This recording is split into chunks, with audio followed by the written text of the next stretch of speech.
Hello backpackers, this is Juan from Juan Backpacks, and I'm here today with a 6.3 pound loadout for the Allegheny 100 Challenge. What is the Allegheny 100 Challenge? Well, it's a 100-mile challenge, backpacking challenge, that you have to complete in under 50 hours. So it's gonna be pretty quick. It's definitely not an ultra race because those are the 30-hour and under guys, right? And women. It's definitely not that. I'm going to be trying to use the whole 50 hours, but because of the length of the challenge, which is on the North Country Trail in Pennsylvania, because of the length of the challenge, it's going to kind of push my limits and also require me to be really light with my gear. And so my loadout is going to reflect that. It's going to be extremely Spartan. It's going to be bare minimums. The amount of sleep that I'm going to get, I anticipate, in trying to finish 100 miles in 50 hours is going to be very minimal because it's got a lot of elevation gain. I think I looked at it, it's about 11,000 plus feet of elevation gain in those 100 miles. And so that's pretty good. That's a lot of up and down. You can see my lighter pack link in the details below the video. Take a look at that because I'm not going to talk about specific weights. I will tell you that my loadout is 6.3 pounds. It may change a little bit before the challenge, but I doubt it. I think I've got it pretty much dialed in right now. So let's go ahead and dive into the clothing that I'm going to wear. Now it's going to be June when I do this in early June, which is about 3 weeks away from making this video. So I don't anticipate a lot of really cold weather, so my gear is kind of in line with that. So let's look at the clothing I'm going to wear while I'm hiking. And then we're going to take a look at my pack and what I've got in my pack to get those 100 miles in under 50 hours. Let's dive into it. So let's start on my feet. The first thing that I'm going to show you is my Bridgedale socks, my hiking socks. They are ankle length hiking socks. I love these socks. I've used them since the JMT about 3-4 years ago. And they're super lightweight and they really wick moisture well. They dry very quickly. In my mind, they perform for me better than Darn Toughs. I know that Darn Toughs have a lifetime warranty, but I'm about performance and I don't mind, having to buy something. This is actually the pair I used on the JMT, and I bought it about a quarter way into the JMT, and I've used it to hike literally hundreds of miles in the Sierra and here in Pennsylvania. And so they're still going strong. So that's the Bridgedales. Not in my pack that I'm going to unload, but I will have an extra pair of Bridgedale socks in my pack to switch out socks. And I'll be able to dry one pair out while I'm wearing the other pair and just keep switching them as I need to during the challenge. The shorts that I'm going to be wearing are the Easy Run shorts. I get them from Amazon. They're actually really nice. They dry super fast. They're really lightweight, and I really enjoy wearing them. I've got several pairs I use to trail run in, and basically they have pockets on the front. They have a zipper pocket in the middle back. They've got a liner inside, and then obviously a drawstring, which you probably saw earlier. You can always cut out the liner like many people do, but I enjoy these shorts. Again, I think they dry really fast for me. I've tried a number of different types of shorts and materials, and these seem to do a good job, and I've got several pair. Underwear, I'm not really picky on my underwear because I don't have chafing issues, so many people have to look around for different things. I just use a basic pair of Hanes Sports Brief that I buy at Walmart or something like that, and so I have that too. My shirt of choice for this Allegheny 100 Challenge is going to be the Outdoor Vitals Altitude Sun Hoodie. It's got a really nice hood on it, and it's got long sleeves and really, really thin material that's super breathable. You can see the porousness of it, and it really helps to wick away your sweat while you're hiking. It also allows it to dry off your body really quickly and actually become part of the cooling process. And so I really like this hoodie. I've used it in the Sierra in really, really difficult hot conditions, and it works well. So I'm going to stick with the winner for me, right?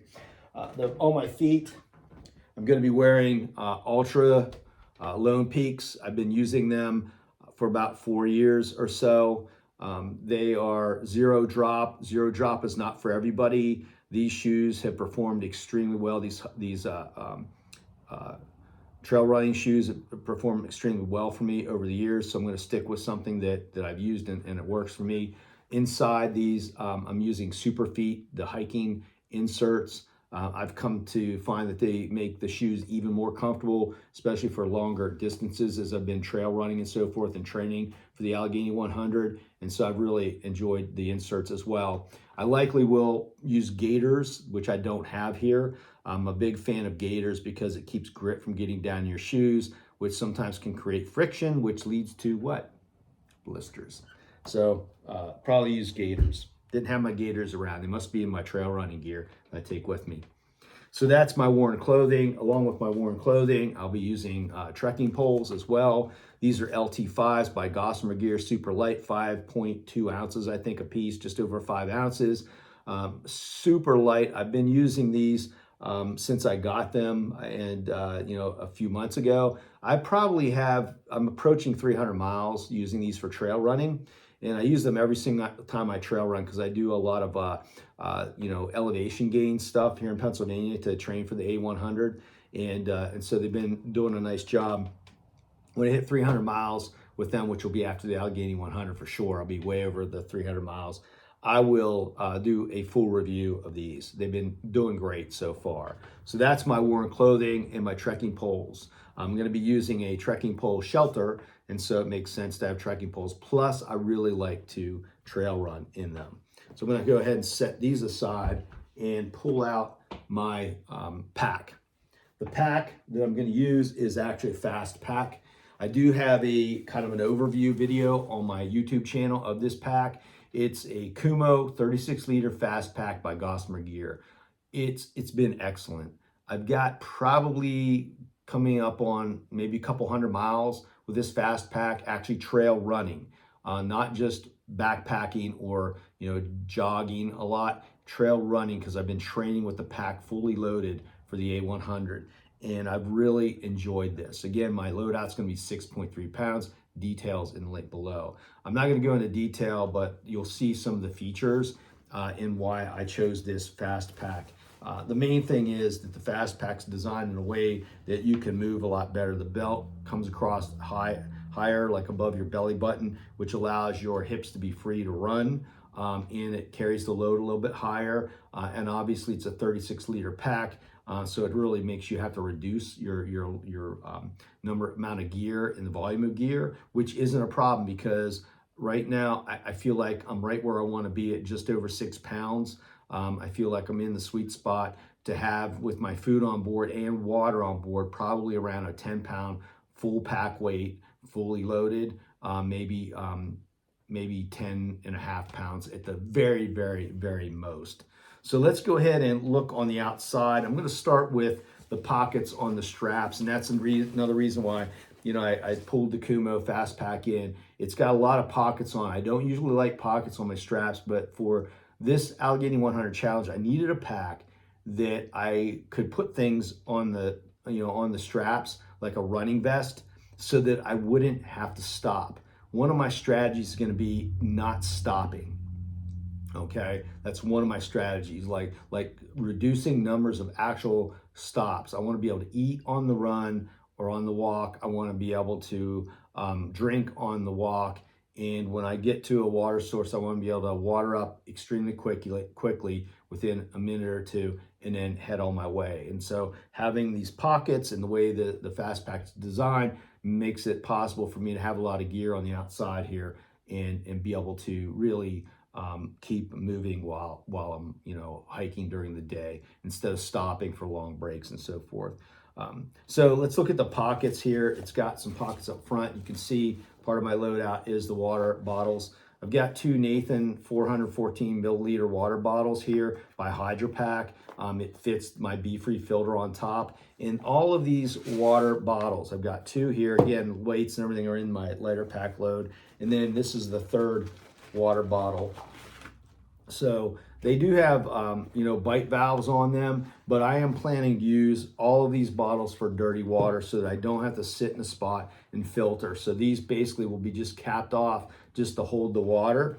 And then the bottle that I have the filter on will be the filter, or will be the bottle I drink out of while I'm moving. And then as I need to, I'll switch the filter from one bottle to the next to drink out of it. And then again, I'll stop water up. So all these bottles are gonna be dirty water bottles. So I won't be able to just drink out of them, right? I'll have to put this filter on top and then drink out of the bottle. But I think that's a good strategy. I was thinking about getting 2 water filters and putting them, on the 2 of the bottles that are on the straps here. But that, honestly, that's an expense. I'm not an ultra runner, and so I probably won't do anything like this the rest of the year. It's this extreme, and so I'm gonna make do with 1 water filter. But normally, if I was really into it, I'd probably have both my water bottles up front for dirty water and just put filters on both of them and drink right out of them as I moved. So that's the water bottles and where they're located. One's on the side pocket here, and then the other 2 are up front. On the front pocket here also, I have my InReach Mini. I've been using this for years in the Sierra, and so it'll go with me just for, peace of mind, SOS. I'll be able to message people at the end of the day if I need to, be able to throw some tracks out there on maps for my friends to watch me hopefully succeed, maybe fail, who knows, right? So the InReach is right here in the front. Also, I've got some extra room in the pockets for food and so forth. There's another zipper pocket here for my phone, which my phone will go here. And then there's actually a little stash hole here, like for trash. And so that, again, is why I opted for this particular Kumo 36-liter Fastpack from Gossamer Gear, because I feel like it's got the features to keep me moving so I don't have to stop as much. It also, for snacks, it has a belt here with pockets. They're mesh pockets on both sides with zippers. And again, this is a place where I'll store my food for the day, my snacks for the day, and be able to just keep moving and eating as I'm moving without stopping. Again, that is one of my core strategies for finishing within the 50 hours, is not to stop unless I absolutely have to for a particular reason. So that's some of the pockets on the outside. Nothing else on the pockets here. Let's look on the front pocket. So the Kumo 36 Fastpack does have a front pocket on it, and so I've got a few things in here. The first thing you'll see is my shelter, and this is a small. It weighs like exactly 7 ounces, the way it is right here, 7 ounces with the bag and everything. I weighed it on my scale. I think on their website they say it's like 8 ounces or 7 point something, and so you can see how small this is. And basically, it's a solo tarp by Gossamer Gear. It's still nylon. I've set it up a number of times because I just got it specifically for this trip, and I was interested in tarp camping a little bit too anyway, and it sets up really nice. I've got total confidence in it. Yeah, I can set it up close to the ground if the weather's bad. It seems to provide excellent shelter. It is longer so that I can fit inside without worrying about my head getting wet from driving rain. And so I'm really digging this, and it'll definitely be a welcome thing if it's raining. So in my shelter, again, I'm not expecting to sleep a lot. I've got probably maybe 2 4-hour sleeps planned. Inside, underneath the solo tarp by Gossamer Gear, I'm going to put this Polycro ground sheet, and it's kind of fitted almost for the solo tarp inside of it. And so I'll put this in there as well. So that's going to go with me. I think that's like 1.8 ounces. And then for my sleeping pad, I'm just going to be using this rolled up 1/8 inch foam pad by Gossamer Gear. Very Spartan. Again, this is my total shelter right here, right? Which is a trekking pole. And then this is almost my entire sleep system, with the exception of a pillow that's inside. And so pretty Spartan, but I'm trying to keep it light. And again, we're not stopping at camp and hanging out. It's not a comfort thing. It's just get some sleep, really quickly, set the alarm, get up and go. And so that's the only way I feel like I'm going to be able to finish the entire thing. On the front pocket, I've also got my bidet and my shovel. So here's the shovel for digging. And then in this little bag is my Cooler Clean bidet. I've been using the bidet for the last 3 to 4 years. I will not go back to toilet paper. It's excellent. And then this is a small tube of Dr. Bronner's soap, like an eyedropper, kind of a little dropper of Dr. Bronner's soap. And I find it to be good for cleanup afterwards. The bag, the steak bag, I've got exactly 6 steaks in here. I'm going to set my tarp up with 2 on each corner, or 4, 1 on each corner. And then obviously the trekking pole guy lines will come off the 2 trekking poles on either side of the solo tarp. And so I've got a total of 6 stakes in here. If I do need to use the middle, there's kind of halfway down the solo tarp, there is another guy line halfway down. I don't anticipate, again, I've set this up a number of times, I don't anticipate needing those guy lines unless it's really storming and really wind, the wind's really blowing. And in that case, I'll just use a small piece of stick and a rock to anchor that middle, the middle guy line. So I'm not really super worried about that. It's a technique I've used in the Sierra and rocky areas where you can't sink spikes into the ground. And so it's something that I just kind of do, and it works out perfectly fine. This is a Rology cork ball to use on my feet. I have some ankle issues on my right ankle, and so it does help to roll out my feet and stretch my feet in certain ways as directed by my physical therapist. And so that's what I'm going to do, and it definitely helps me. And so this is almost, for this trip, is almost a necessity for me to be able to complete it, to stay in good form and keep my body running properly. So let's go ahead now. We got everything out of the front pocket. Again, the gear, very Spartan, very minimalistic. And let's go dive inside the pack now. Again, 36-liter Kumo Fast Pack. Let's see what's in here.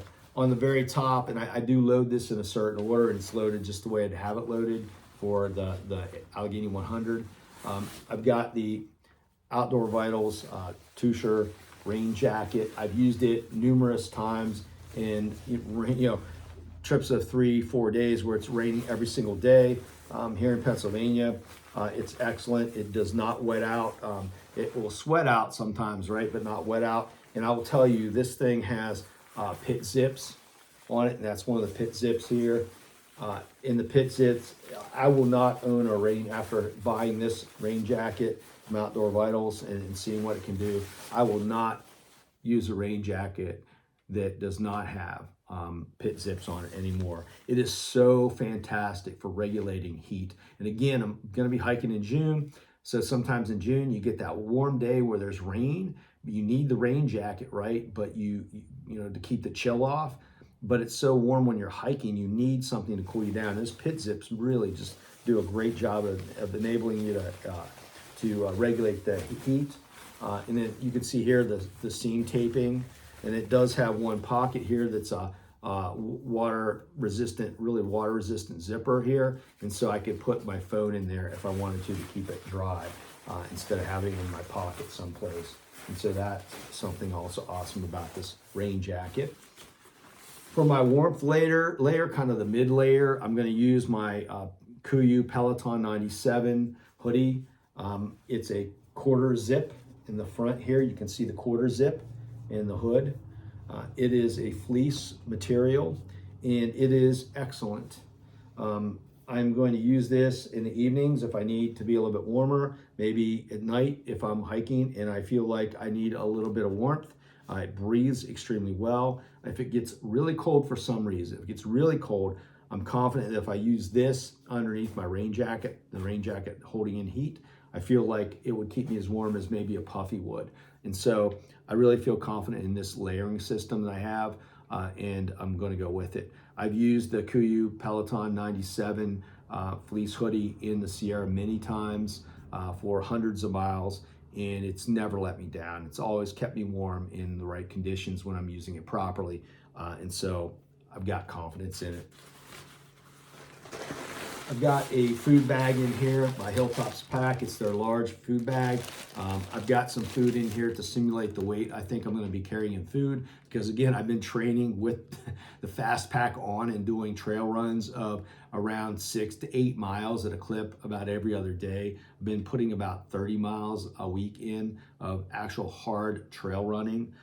And so this is simulating my food, but this is what I'm going to take to keep my food in on the trail in case I need to do a bear hang or something like that.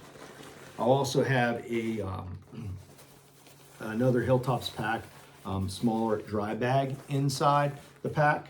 And a lot of this stuff, you know, smaller items in here, I may end up pulling out some smaller items and putting them in my pockets, my hip belt pockets, if I feel like I need it, like the sunscreen or something like that, right, depending on conditions. But for the most part, most of this gear is going to stay in here until I need it. So let's take a look and see what we got. Bug net. I'm going to be using a tarp, and so I'm going to be pretty much open if there's like a mosquito infestation someplace. And so I've got a head net, a bug net for my head for sleeping at night. I do have a mummy bag, which will, you know, cover most of my head and so forth, but just in case, I've got this to use. The other thing that's in here is a very, very small first aid kit that includes a micro kind of knife, like a Swiss Army knife in there. Very, very small one. It's maybe an ounce, if that. And so I've got a kit. I'm not going to go into detail, but that thing only weighs like about 2.5 ounces. My headlamp, that is likely something that I will keep in my front pocket of my hip belt, because I will definitely need this multiple times. And so I won't want to be stopping to dig. Remember, not stopping to dig things. So this will probably go in my hip belt instead of in the dry bag to start the day. Some other things I've got in here, some personal items. I've got a stick of 50 SPF sunscreen. Got a small dropper of hand sanitizer. All this stuff's repackaged to make it super light. That's the way I use it anyway. I got some Go Stick butter. It's like a chafing, like a lubricant. And so I've never had to use it before, but I take it anyway, especially on something like this. Not sure what's going to happen out there. Might get some chafing. My first case of chafing. Got some sunscreen, lip balm here. Again, just depends on the scenario if I need that. Got some bug spray in a repackaged spray bottle, which is pretty slick.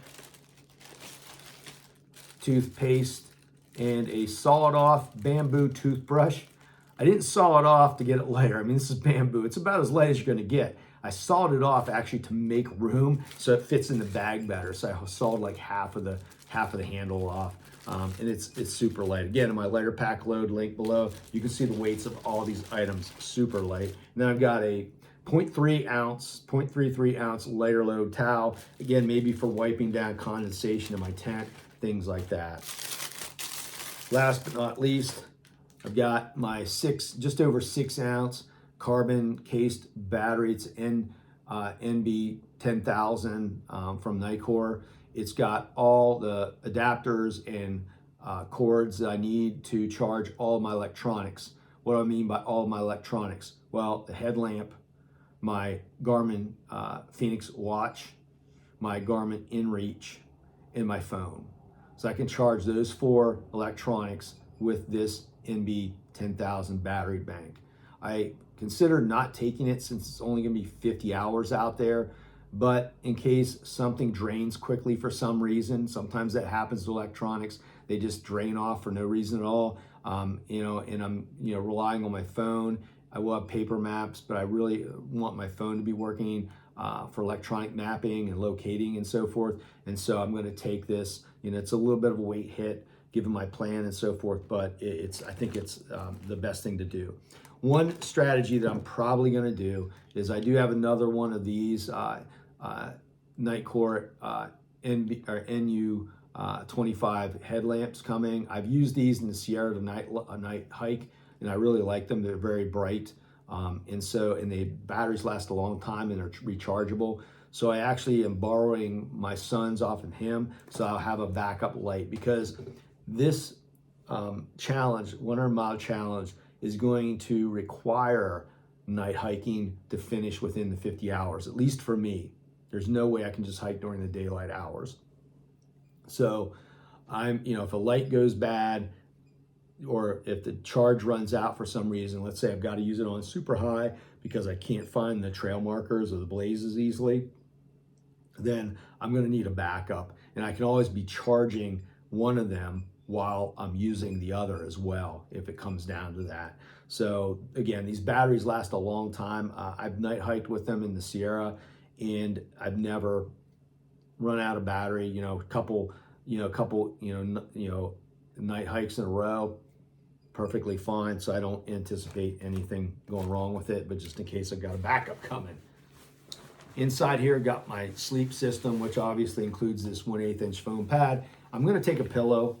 That's like, kind of a luxury item for something like this. You're trying to go light and Spartan. This is a 2.5 ounce pillow by Outdoor Vitals. I think I got this actually like for shipping for $5 in one of their specials or something like that. It's a great pillow because, it's super light and it's comfortable. It's got a nice soft coating on it. But most of all, I really have a hard time sleeping without a pillow. I can actually sleep on this 1/8 ounce foam pad. I can sleep on a pile of rocks with a pile of rocks under me. But if I can't put my head on something, I can't sleep. So the bottom line is, as long as my head's on something nice, I can sleep. So I'm going to take the pillow and take, the 2.5 ounce hit, which I'm not worried about because I'm already at six pounds, about 6 pounds in a base weight. But I am taking a pillow. The last item in here, now remember, there will be an extra pair of socks in here, and that's really the only extra, clothing I'm going to take. There's a mummy bag in here. It's a Lafuma down mummy bag. It's a 50-degree bag. It's going to be June, so I don't anticipate, and I'm not going to pull that out of there, but it is a mummy bag. I usually use a quilt, but in this case, I'm going to be just pretty much sleeping out in the open, and I just kind of like the idea of a mummy bag because of bugs and things like that. You know what I mean? Won't find the little openings in the quilt, and so I'll be able to zip myself up in it with just my face exposed. And then if I need to, like I said, I have that bug net. So that's kind of my strategy there. I'm probably also going to coat my sleeping bag, put some permethrin on there to keep the ticks down and so forth. And so I'll probably do that as well. But that is my loadout for the Allegheny 100 challenge, and it will be happening in early June. And so I am right now, as I make this video, only 3 weeks away. I really think this is my final loadout. I feel like I've tinkered with things. I've considered things. I've considered really the challenge of what I'm doing and what I'm going to need to do to make that 100 miles in 50 hours. And I feel like this is the best loadout I can come up with. But if you are a fast packer, if you are an ultra runner, or a ultralight backpacker, or just any backpacker, if you have any other ideas of how I can improve my gear in some way to achieve that goal of 100 miles in 50 hours, certainly go ahead and post up in the comments below. Love to hear it. So until next time, backpackers, get out there and do some backpacking, do some hiking. Stop watching YouTube videos, unless they're mine, and watch them from start to finish. Later, backpackers.